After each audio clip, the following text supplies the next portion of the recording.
لله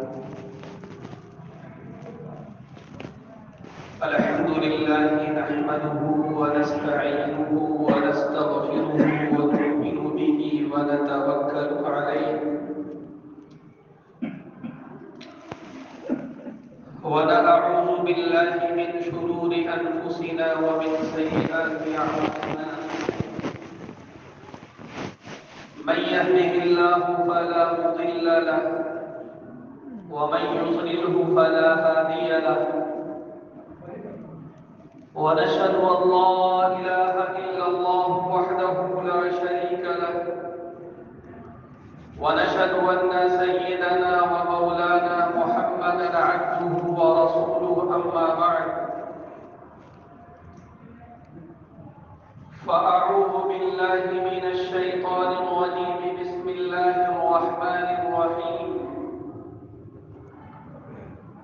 يا أيها النبي قل لأزواجك وبناتك ونساء المؤمنين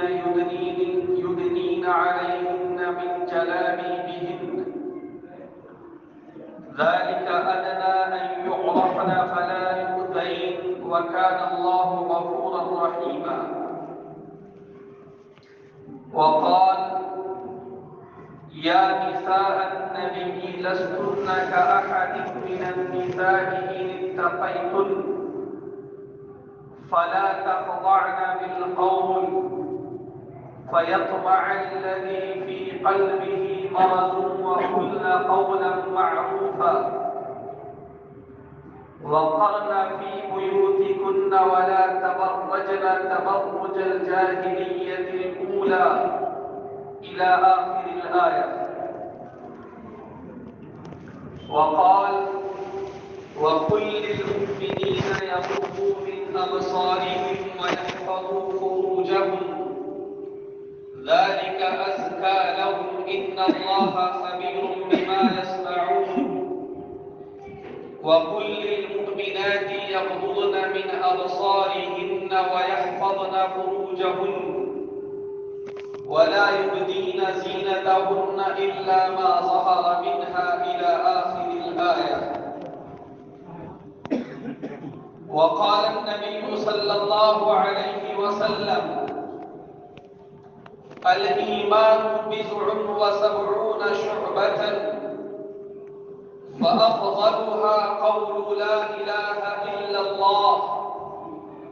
وأدناها إماطة العذى عن الطريق والحياء شعبة من الإيمان وقال إذا لم تستحي فاصنع ما شئت أو كما قال صلى الله عليه وسلم قابل عزت احترام میرے بزرگوں دوستوں عزیزوں اور بھائیوں ہم سب لوگ دین اسلام کو ماننے والے ہیں ہمارے دین کی ایک اہم خصوصیت یہ ہے کہ ہمارے دین میں ہر ایک کے حق کی وضاحت کر دی گئی ہے علماء نے بنیادی طور پر اس کی دو قسمیں بیان فرمائی ہیں ایک وہ ہے جسے ہم حقوق اللہ کہتے ہیں اللہ کے حق اور ایک وہ ہے جسے ہم حقوق العباد کہتے ہیں بندوں کے حق اللہ کے حقوق کیا ہیں اس کی بھی تفصیلات ہیں اللہ کو ایک ماننا اس کے ساتھ کسی کو شریک نہ کرنا اس کی جملہ اچھی صفات کا اقرار کرنا اس کی عبادت کرنا اور بھی بہت سارے حقوق علماء نے بیان فرمائے بندوں کے حقوق ماں باپ کے کیا حقوق ہیں بیوی کے کیا حقوق ہیں بچوں کے کیا حقوق ہیں دوستوں کے کیا حقوق ہیں پڑوسیوں کے کیا حقوق ہیں ہر چیز کی تفصیل ہماری شریعت میں موجود ہے، اور علماء یہ بھی فرماتے ہیں کہ اگر ہمارا دین ایک طرف اللہ کے حقوق کی ادائیگی کا نام ہے تو دوسری طرف بندوں کے حقوق کو ادا کرنا بھی ہمارے دین کا حصہ ہے۔ میرے بزرگوں،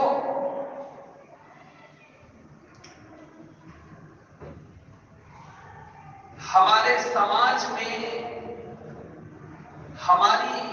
ہمارے سماج کی ایک بہت اہم اکائی جو ہے وہ عورتوں کی شکل میں، ہمارا جو بھی سماج بنتا ہے، ہماری جو بھی سوسائٹی بنتی ہے، ہمارا جو بھی خاندان بنتا ہے، ہمارا جو بھی قبیلہ بنتا ہے، وہاں پر اگر عورتوں کا تصور نہ کیا جائے تو وہ خاندان، وہ قبیلہ، وہ سماج، وہ ملک، وہ گاؤں ادھورا ہوتا ہے۔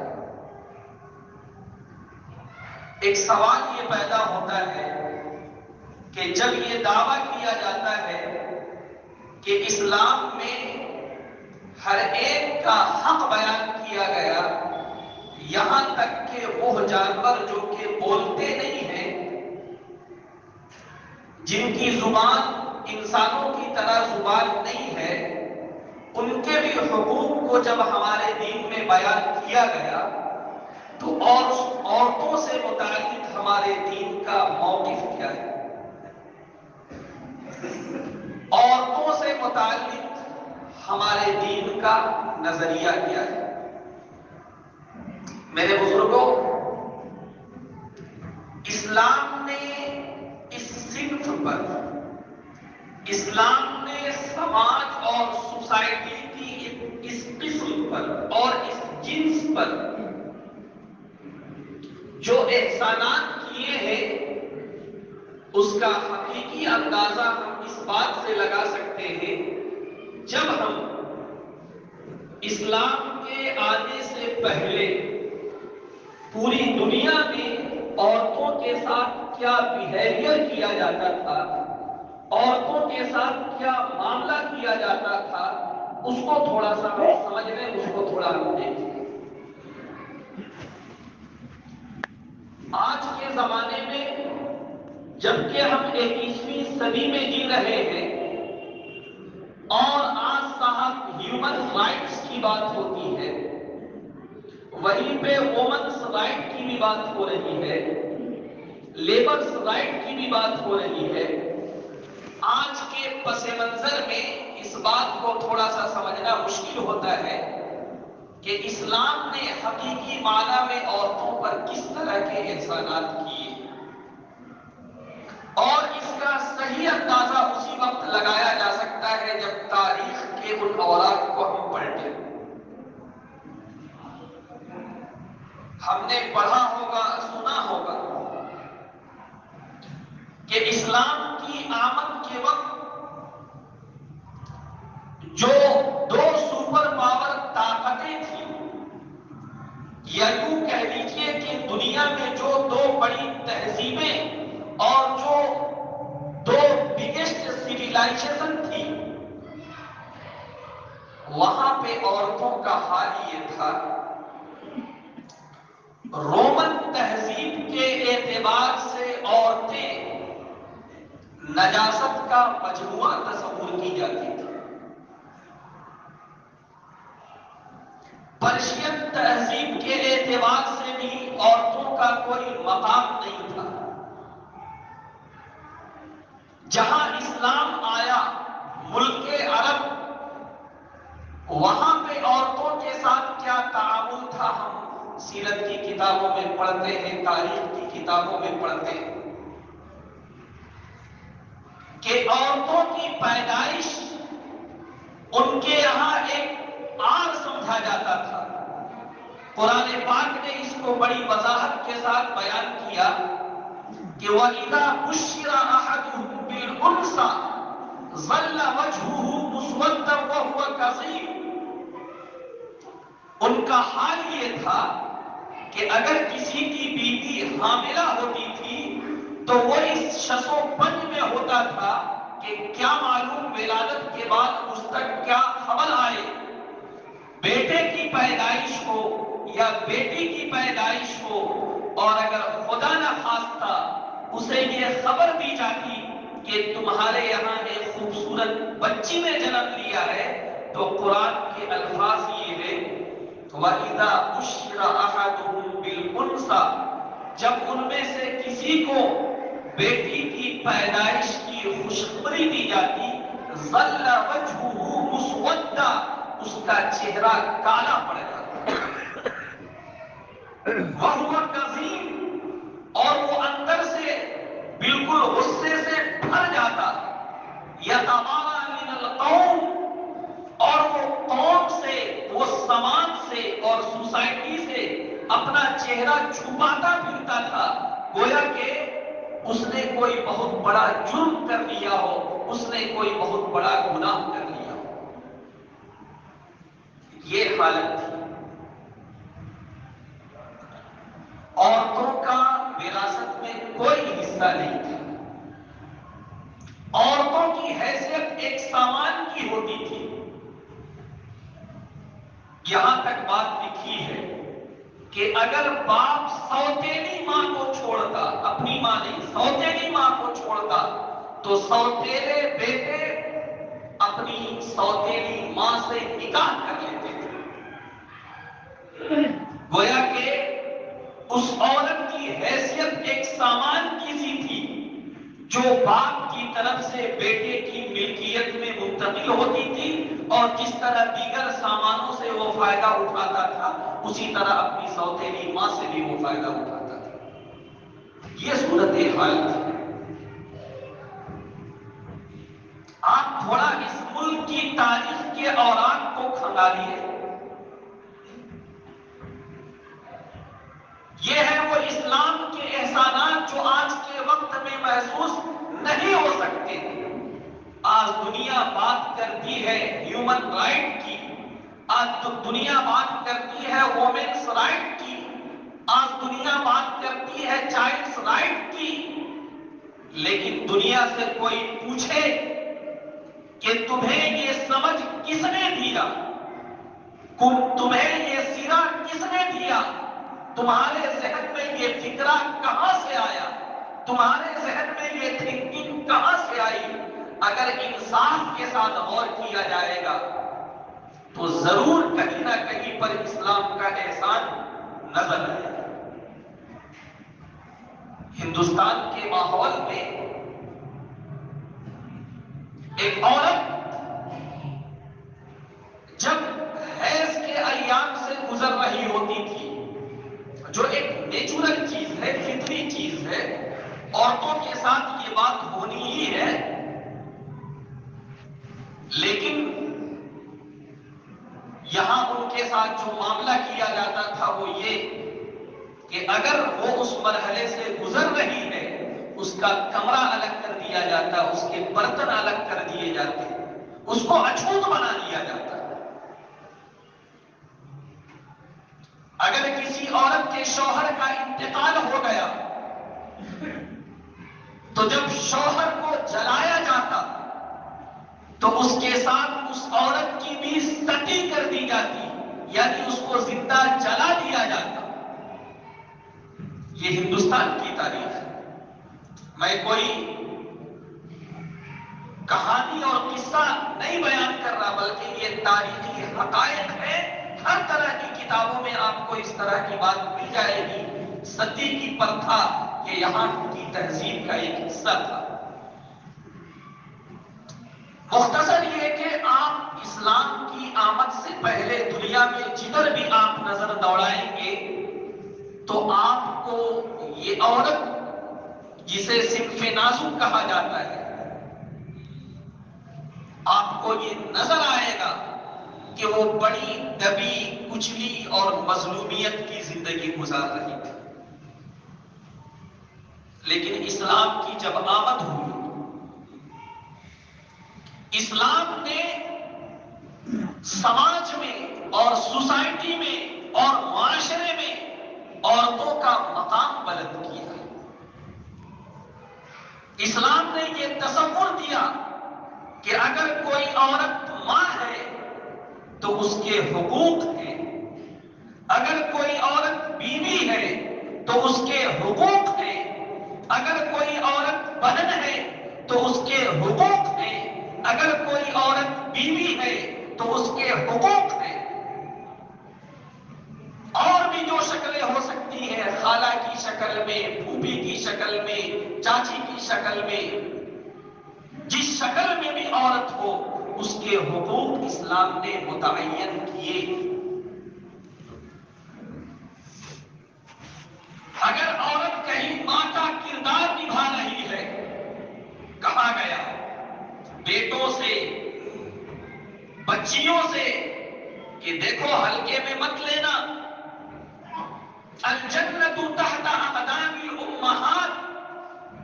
کہ جنت ماں کے قدموں کے نیچے ہے، یہ ماں باپ تمہاری جنت ہے۔ ایک موقع پر ایک صحابی نے اللہ کے رسول صلی اللہ علیہ وسلم سے پوچھا کہ اللہ کے رسول صلی اللہ علیہ وسلم، میرے حسن معاملہ کا، میری طرف سے اچھے اخلاق کا سب سے زیادہ مستحق کون ہے؟ اللہ کے رسول صلی اللہ علیہ وسلم نے فرمایا تیری ماں۔ انہوں نے کہا پھر کون؟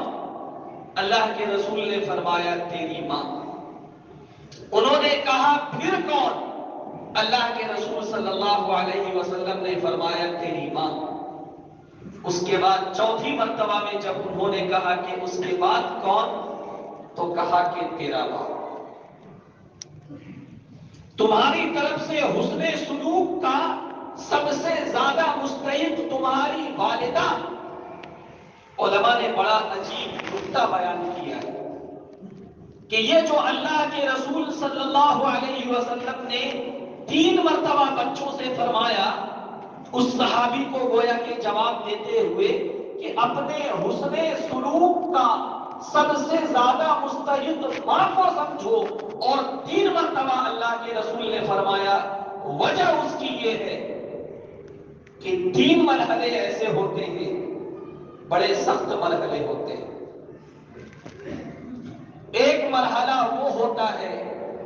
جب انسان اپنے ماں کے پیٹ میں ہوتا ہے، یہ 1-2 دن کا مرحلہ نہیں ہوتا ہے، یہ 9 مہینے کا مرحلہ ہوتا ہے، اور یہ مرحلہ آسانی سے نہیں گزرتا۔ کبھی اسے بے خوابی کا شکار ہونا پڑتا ہے، کبھی اسے نیند نہیں آتی ہے، کبھی اسے کھانا اچھا نہیں لگتا ہے، کبھی کیا پریشانی، کبھی کیا پریشانی۔ ان تمام پریشانیوں کو ایک ماں جھیلتی ہے۔ اس کے سامنے صرف یہ بات ہوتی ہے، کوئی مسئلہ نہیں ہے، 8 مہینے ہو، 9 مہینے ہو، کوئی مسئلہ نہیں ہے۔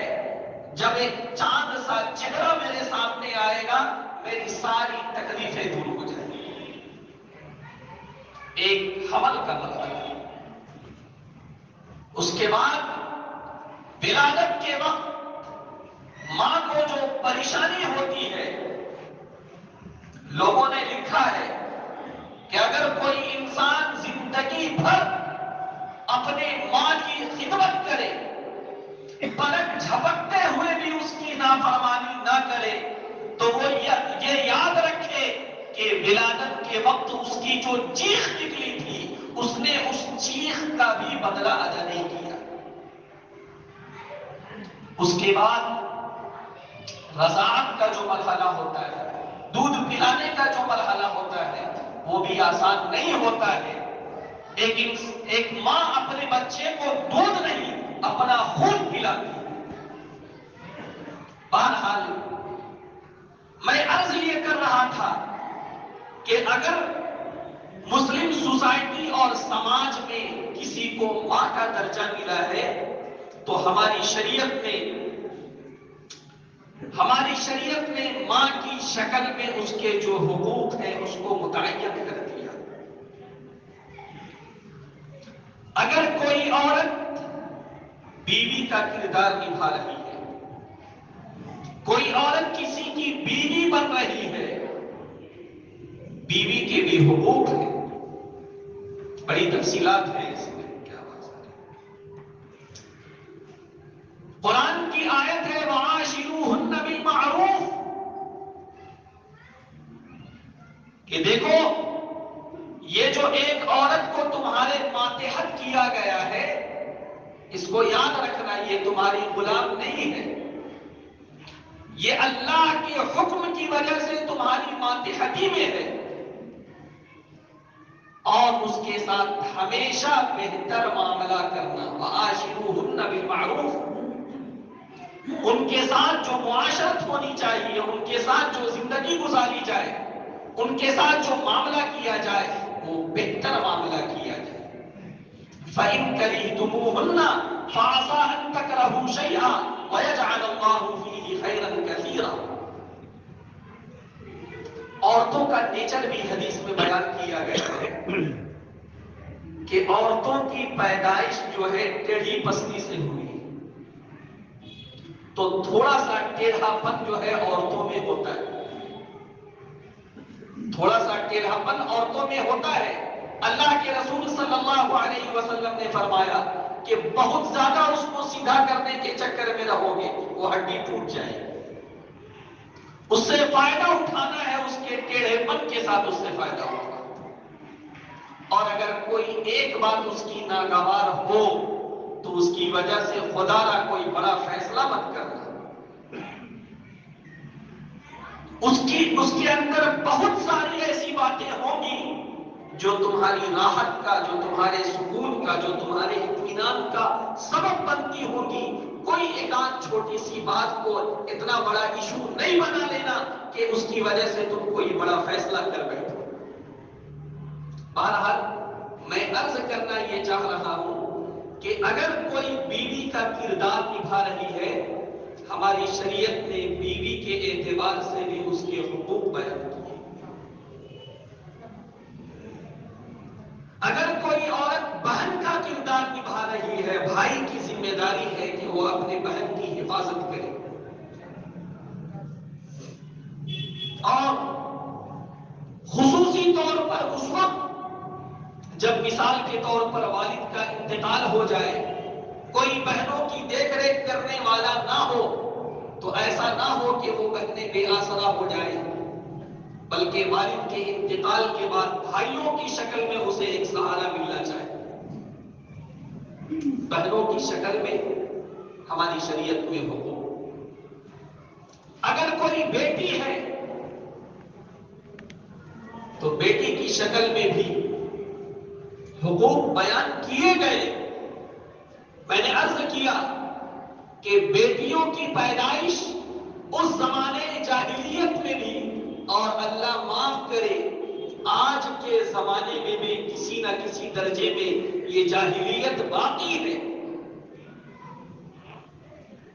چاہے اس کے اسباب جو بھی ہو،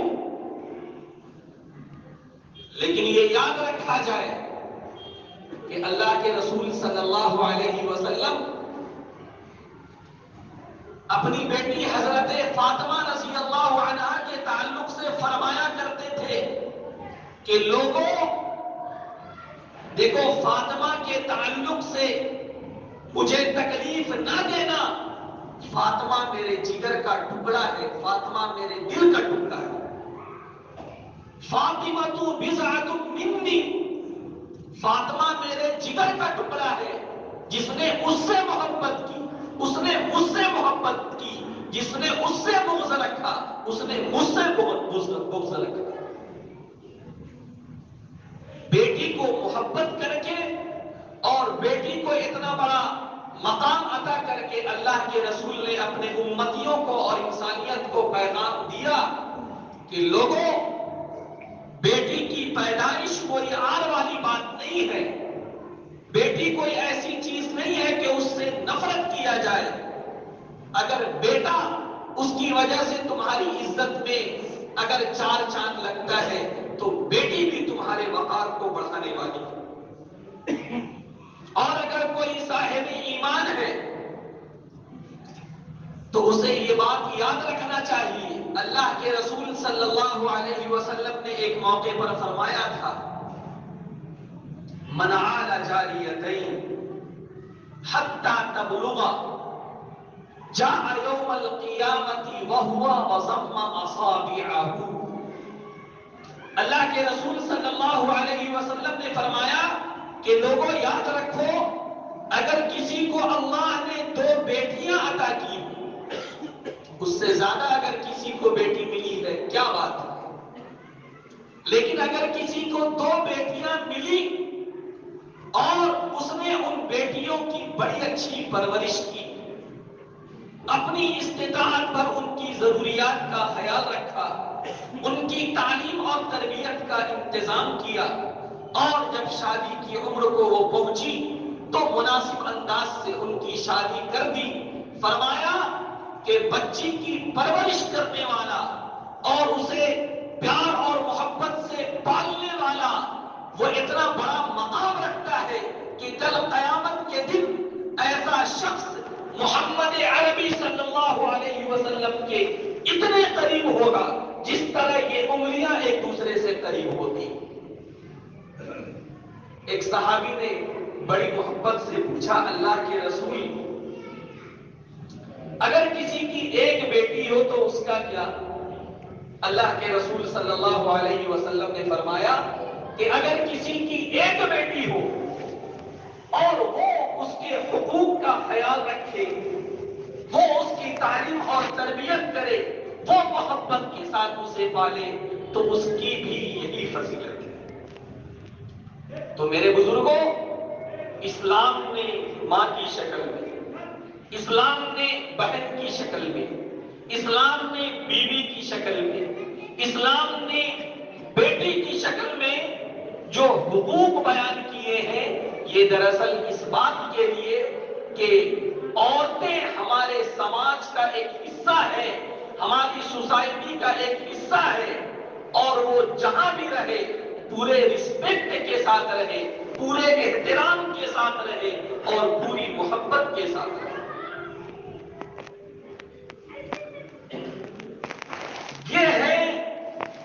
وہ حقوق جو اسلام کی طرف سے عورتوں کو عطا کیے گئے، یہ ہے وہ مقام و مرتبہ جو اسلام کی طرف سے عورتوں کو دیے گئے۔ لیکن یہاں پر یہ بات بھی یاد رکھنے کی ہے کہ وہ اسلام جس نے عورتوں کو اتنی پستی سے اتنی بلندی تک پہنچایا، عورتوں کو تارے مذلت سے نکال کر عزت کا تاج انہیں پہنایا، اگر وہ دین اور وہ مذہب عورتوں کو کچھ حکم دیتا ہے تو وہ حکم ایسا نہیں ہے کہ وہ اس کے ساتھ ظلم تصور کیا جائے، وہ حکم ایسا نہیں ہے جس کی وجہ سے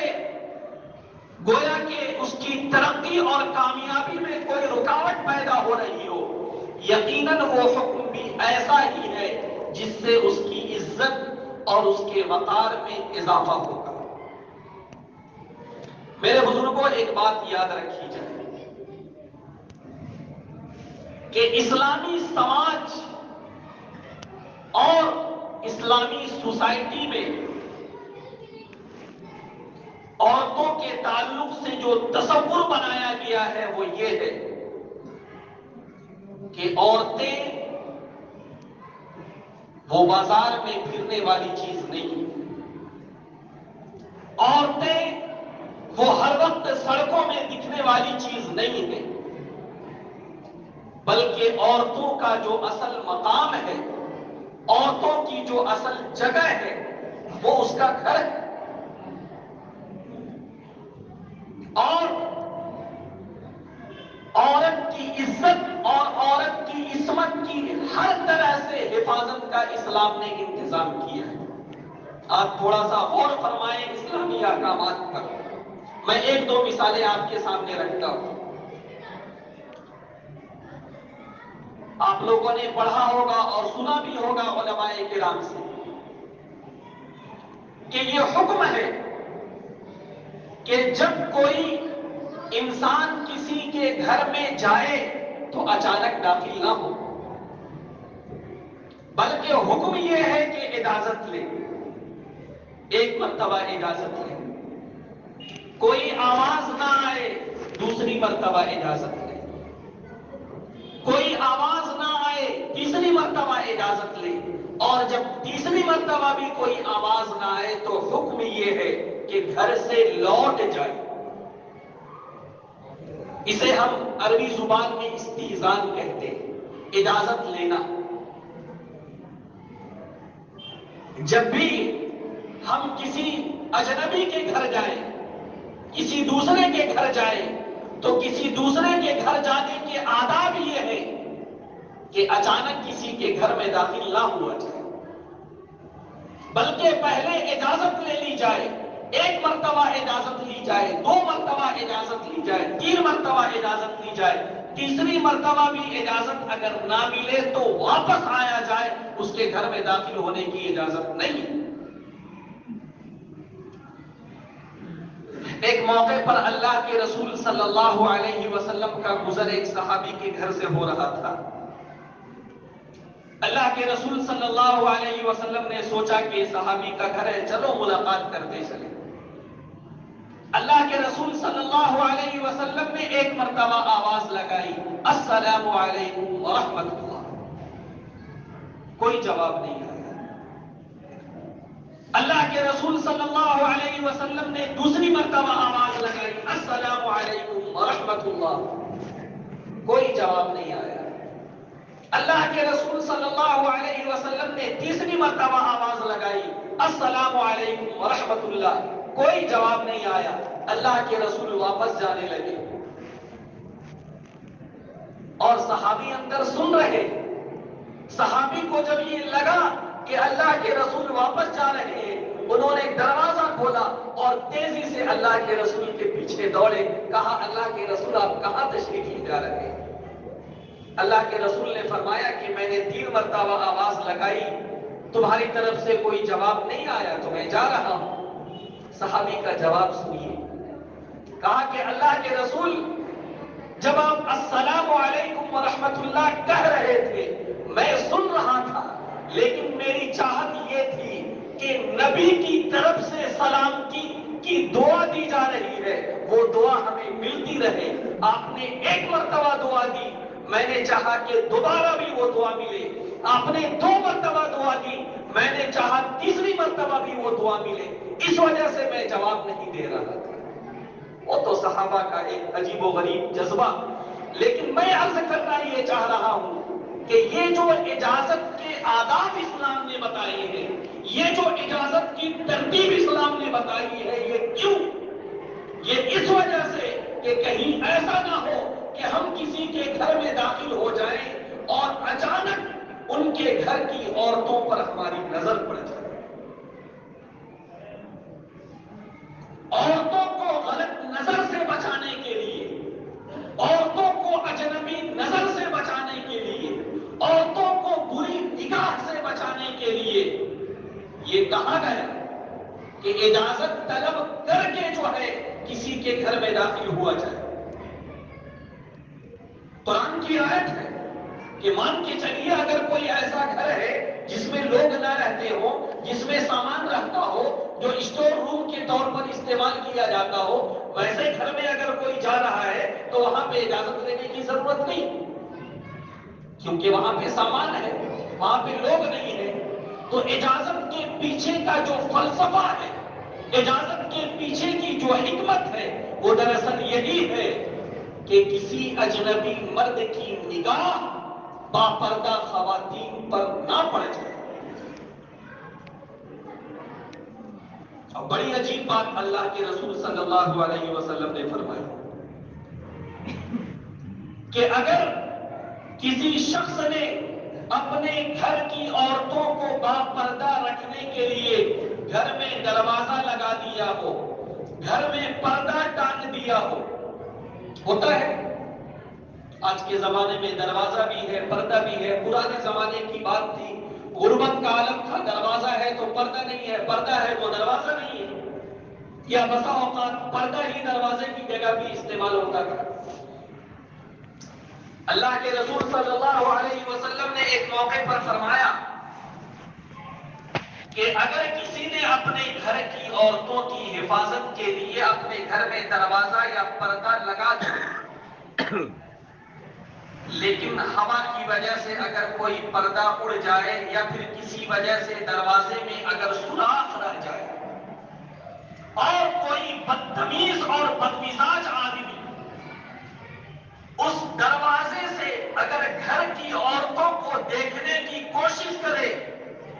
اور اندر سے کوئی باغیرت آدمی، اللہ کے رسول نے فرمایا کہ اگر کسی چیز سے پھینک کر اس کی آنکھ پھوڑ دے تو اس کی آنکھ پھوڑنا اس کے لیے جائز.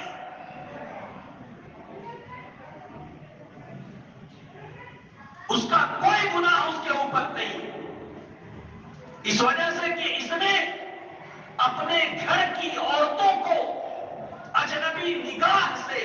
بچانے کی حفاظت کا پورا انتظام کر دیا. پھر بھی یہ بدقماش اور بدتمیز آدمی ان باپردہ خواتین کو زبردستی دیکھنے کی اگر کوشش کرتا ہے، اندر میں اگر کوئی مرد ہے وہ کوئی کنکڑی چلائے، کوئی اور چیز چلائے اور اس کی آنکھ پھوڑ دے، اس کی کوئی سزا نہیں ملے گی.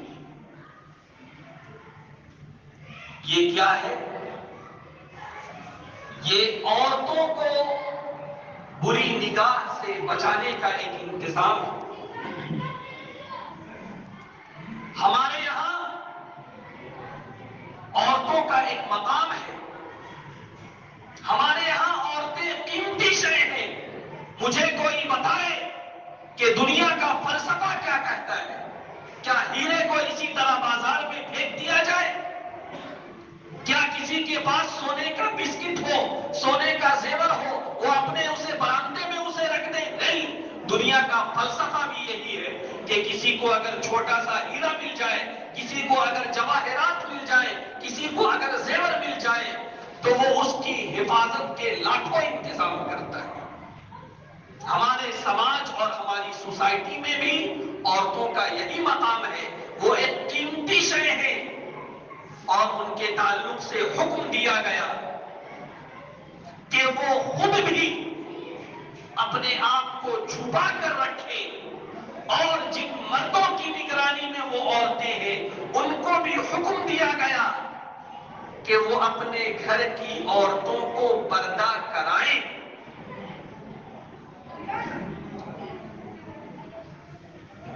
اللہ کے نبی صلی اللہ علیہ وسلم انہیں مخاطب کر کے کہا جا رہا ہے، یا ایھا النبی، اے نبی صلی اللہ علیہ وسلم، قل لازواجک وبناتک ونساء المؤمنین، آپ اپنی بیویوں سے کہہ دیجئے، آپ اپنی بچیوں سے کہہ دیجئے، آپ مومن عورتوں سے کہہ دیجئے، یدنین علیہن من جلابیبہن، کہ اگر انہیں کسی وجہ سے گھر سے باہر نکلنے کی ضرورت پڑتی ہے، علاج کی غرض سے نکلنا ہو، کوئی بہت شدید مجبوری ہو، اگر اس غرض سے نکلنے کی ضرورت پڑتی ہے تو ان کو چاہیے کہ وہ بڑی سی چادر اپنے اوپر اس طرح سے ڈھانک لے کہ ان کے جسم کا ایک حصہ بھی نظر نہ آئے. ایک طرف گھر کے مردوں کو ذمہ دار بنایا گیا کہ اپنی عورتوں کو جب وہ گھر سے باہر نکلے اس طرح سے پردہ کرا کے نکالا کرو، اور دوسری طرف سماج میں چلنے والے جو مرد ہیں جو مختلف ضروریات کے تحت اپنے اپنے کام میں مشغول ہوتے ہیں، ان کو بھی ایک حکم دیا گیا، وَقُلْ لِلْمُؤْمِنِينَ يَغُضُّوا مِنْ أَبْصَارِهِمْ وَيَحْفَظُوا فُرُوجَهُمْ. اے نبی صلی اللہ علیہ وسلم، اگر آپ نے اپنی گھر کی عورتوں کو پردے کا پابند بنایا ہے تو دوسری طرف سماج کے مردوں سے بھی کہہ دیجیے. کیا کہہ دیجیے؟ کہ جب کوئی باپردہ خاتون تمہاری دکان کے سامنے سے گزرے، جب کوئی باپردہ خاتون تمہارے گھر کے سامنے سے گزرے، جب کوئی باپردہ خاتون تمہارے علاقے سے گزرے، تو ایسا نہ ہو کہ تم اسے گھورنے لگو، ایسا نہ ہو کہ تم اسے ٹکٹکی باندھ کر دیکھنے لگو، ایسا نہ ہو کہ تم اس پر تبصرہ کرنے لگو، ایسا نہ ہو کہ تم اس پر بھپتیاں کسنے لگو، بلکہ ہونا یہ چاہیے کہ جب اس طرح کی عورتیں یا کوئی بھی عورت گزر رہی ہو تو تمہاری نظریں نیچی ہونی چاہیے۔ وَقُلْ لِلْمُؤْمِنِينَ يَغُضُّوا مِنْ أَبْصَارِهِمْ، مومن مردوں سے کہہ دیجئے کہ وہ اپنی نظروں کو نیچی رکھا کریں، وَيَحْفَظُوا فُرُوجَهُمْ، اور اپنے شرمگاہوں کی حفاظت کیا کریں۔ یہ ہے وہ تصور اور یہ ہے وہ کانسیپٹ جو ایک اسلامی سماج اور مسلم سماج میں ہونا چاہیے۔ اگر اس معاملے میں کوئی کوتاہی ہے تو ہمیں اس کا جائزہ لینا چاہیے، اور بھی بہت ساری باتیں عرض کرنی تھی، لیکن بہرحال وقت ہو گیا ہے۔ اگر کہیں پر کوتاہی پائی جا رہی ہے، ہماری بچیاں، ہماری بہنیں، ہماری مائیں اگر اس انداز کا پردہ نہیں کر رہی ہیں تو انہیں پردہ ہم کرائیں، ان سے کہیں کہ یہ جو پردے کا حکم شریعت کی طرف سے تمہارے لیے ہے، یہ تمہارے اوپر ظلم نہیں ہے، تمہیں ترقی کی راہ سے پیچھے کرنا نہیں ہے، بلکہ یہی اسلام تو ہے جس نے تمہیں ماں کی شکل میں عزت دی، جس نے تمہیں بیوی کی شکل میں عزت دی، جس نے تمہیں بیٹی کی شکل میں عزت دی، جس نے تمہیں بہن کی شکل میں عزت دی۔ تم جس شکل میں رہو، تم سماج میں اور خاندان میں اور سوسائٹی میں تم باعزت مقام پر ہو، یہ مقام تمہیں کس نے دیا؟ یہ مقام تمہیں تمہارے دین نے دیا۔ تو اگر دین کا کوئی تقاضا ہے، دین کا کوئی حکم ہے، تو اسے پوری خوش دلی کے ساتھ ہمیں قبول کرنا چاہیے۔ آج کے ماحول میں کیا ہو رہا ہے ہم دیکھ رہے ہیں، حجاب کو ایک مسئلہ بنا دیا گیا، یہاں تو اب بہت ساری چیزوں کو مسئلہ بنایا جائے گا، لیکن ہم وہ جو ہماری بہن اور بچی اس نے جس جرأت کا مظاہرہ کیا، ہم اس کو سلام پیش کرتے ہیں، اس نے بڑی ہمت سے کام لیا۔ اور میرے نوجوانوں، میرے بھائیوں، میری بہنوں اور میرے بزرگوں، اسلام ہمیں یہی تصور دیتا ہے۔ اگر کہیں پر عزت کے ساتھ ہمیں جینے کا موقع مل رہا ہو، بہت اچھی بات ہے، ورنہ اگر ہمیں ہمارے دین کی وجہ سے، ہمارے مذہب کی وجہ سے اور ہمارے کلچر کی وجہ سے، ہماری تہذیب کی وجہ سے اگر ہمیں ڈیمورلائز کرنے کی کوشش کی جائے گی، تو ہم قانون کے دائرے میں رہتے ہوئے لوگوں کو یہ سمجھانے کی کوشش کریں گے کہ لوگوں یاد رکھو، اس بچی نے جس جرأت کا مظاہرہ کرتے ہوئے کہا تھا اللہ اکبر، یہ ایک پیغام تھا کہ دنیا والوں یاد رکھو کہ ایک مسلمان، اسے تم تعلیم کے معاملے میں پیچھے کر دو، برداشت کر سکتا ہے، اسے تم معاشی اعتبار سے پری پلان پیچھے کر دو، اسے بھی وہ برداشت کر سکتا ہے، اس کے اوپر تم ظلم کرو، اسے بھی وہ برداشت کر سکتا ہے، لیکن اس کے دین کے معاملے میں اگر تم یہ کہو کہ وہ اپنے دین کے معاملے میں ایک نقطہ اور ایک ذرہ کے لیے پیچھے ہٹ جائے تو یہ قیامت تک نہیں ہو سکتا، اور اس کی وجہ سے ہمیں جو بھی قربانی دینی پڑے انشاءاللہ ہم اس کے لیے تیار ہیں۔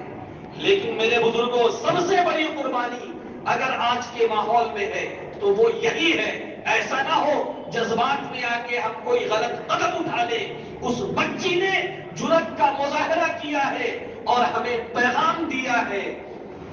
اور اس کا حقیقی پیغام یہی ہے کہ اگر